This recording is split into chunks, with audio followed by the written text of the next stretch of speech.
बचपन में नाना नानी के घर जाना किसको पसंद नहीं होता। जब हम वहाँ जाते हैं तो कितनी प्यारी प्यारी मीठी मीठी यादें साथ लेकर आते हैं। लेकिन सोचिए, क्या हो अगर आप नाना नानी के घर से प्यारी यादें नहीं बल्कि खौफनाक यादें अपने साथ ले आएं। यह कहानी खुशी की है। जब वह 15 साल की थी, स्कूल की छुट्टियों में अक्सर अपनी नानी के घर जाया करती थी। खुशी की नानी का घर उत्तर प्रदेश के हापुड़ जिले के एक गांव में है। जब वह अपनी नानी के घर थी, एक दिन सभी बच्चे छुपन छुपाई खेल रहे होते हैं। शाम का वक्त था, अंधेरा ही होने वाला था। खुशी छुपने के लिए जगह सोच ही रही होती है, तभी उसे पास ही खेत में एक घना पेड़ दिखाई पड़ता है और वह उस पेड़ पर चढ़कर छुप जाती है।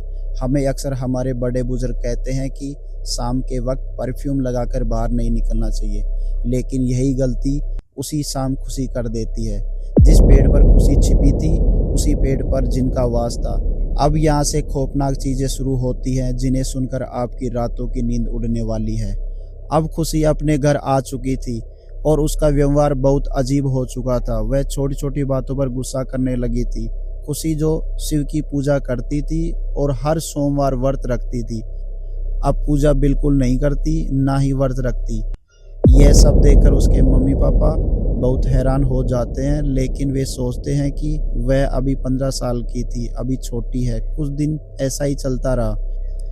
अब एक दिन शाम के वक्त खुशी अपने घर के बाहर बैठी थी, तभी एक बूढ़े बाबा उसके घर आते हैं और रोटी मांगते हैं। खुशी उन्हें एकटक देख रही थी।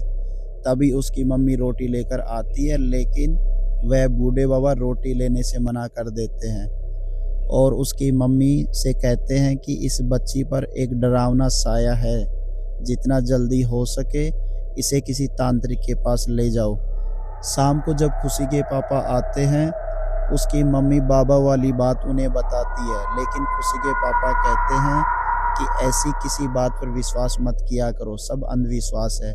लेकिन इस वाक्य के बाद अब खुशी के साथ जो हो रहा था, उसकी तीव्रता बढ़ जाती है। एक दिन ऐसा हुआ जिसके बाद घर में सबको विश्वास हो गया कि खुशी के साथ कुछ गड़बड़ चल रही है।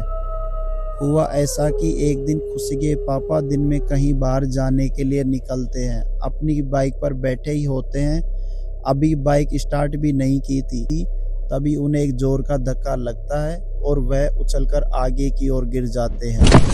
खुशी की मम्मी किचन में काम कर रही थी, तभी कुछ गिरने की आवाज़ सुनकर खुशी से पूछती है, जो उसकी मम्मी के साथ किचन में खड़ी थी, कि क्या हुआ, आवाज़ कैसी है।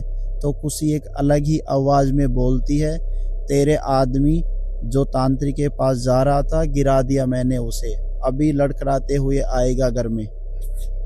यह सुनकर उसकी मम्मी दंग रह जाती है।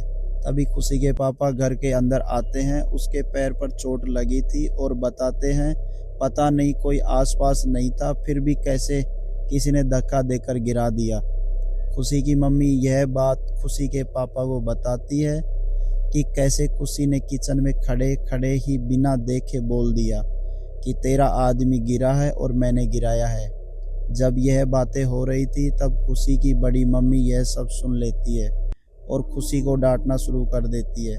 खुशी डांट का जवाब देते हुए कहती है, तू अपने काम से काम रख, वरना अगला नंबर तेरा होगा। खुशी ने घर में कभी भी किसी बड़े से ऐसे बात नहीं की थी। यह सुनकर उसकी बड़ी मम्मी के होश उड़ जाते हैं। अब उसकी बड़ी मम्मी अपने घर जाती है और टेबल पर चढ़कर कुछ सामान निकाल रही होती है, तभी वह टेबल से गिर जाती है। अब खुशी अपनी मम्मी को फिर बताती है, बड़ी आई मुझे डांटने वाली, उसको भी मैंने गिरा दिया, जाकर देख लो, टेबल से गिरी हुई। अब इन सब चीज़ों से पूरे घर में खौफ का माहौल था। घर वालों को कोई भी इलाज नज़र नहीं आ रहा था।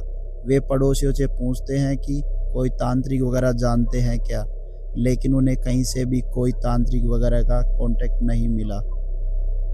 अब घर में चीज़ें इतनी बढ़ गई थी कि घर से पैसे भी गायब होने लगे। एक रात की बात है, जब खुशी के पापा 2 लाख रुपए घर लेकर आते हैं, किसी चीज़ का पेमेंट थी, और वह पैसा लाकर एक लॉकर में रख देते और वह लॉकर की चाबी खुशी के पापा के पास ही रहती थी।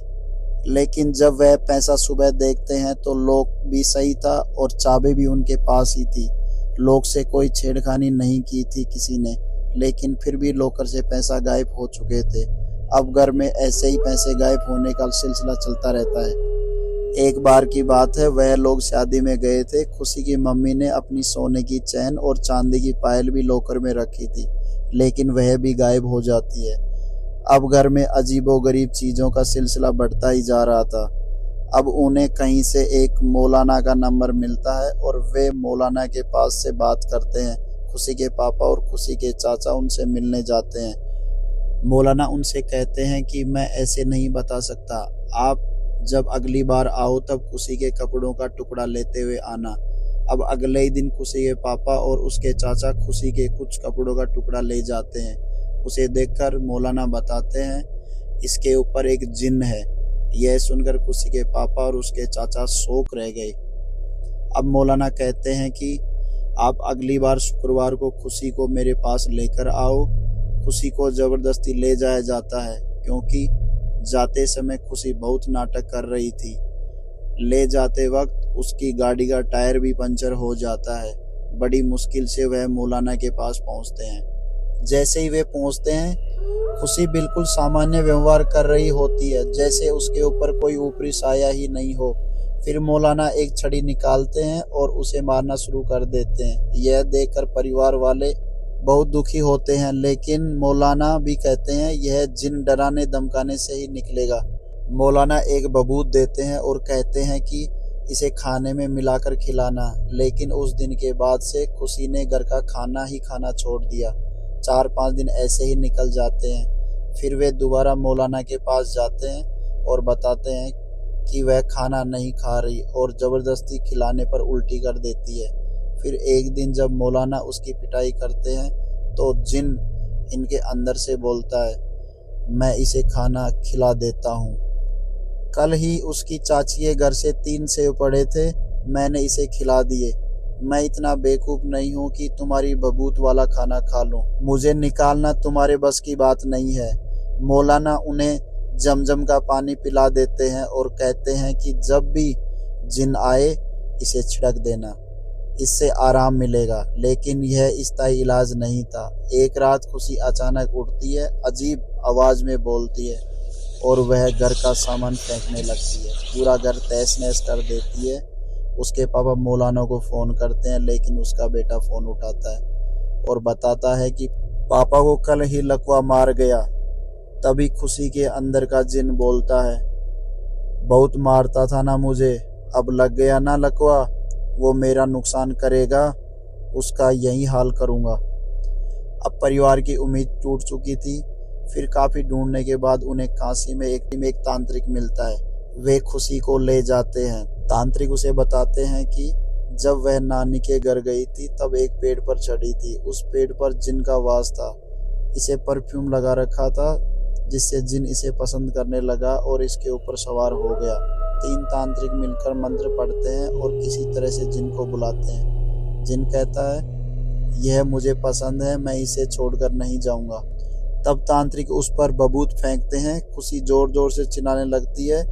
जिन दर्द से तड़पने लगता है और कहता है, मुझे छोड़ दो, मैं चला जाऊंगा, अभी वापस नहीं आऊंगा। तभी खुशी के पापा पूछते हैं कि पैसे कहाँ जाते हैं। पड़ोस में रहने वाले एक ब्राह्मण परिवार ने उस जिन को काबू में कर रखा था और वो सारी चोरियां वो ब्राह्मण करवाता था।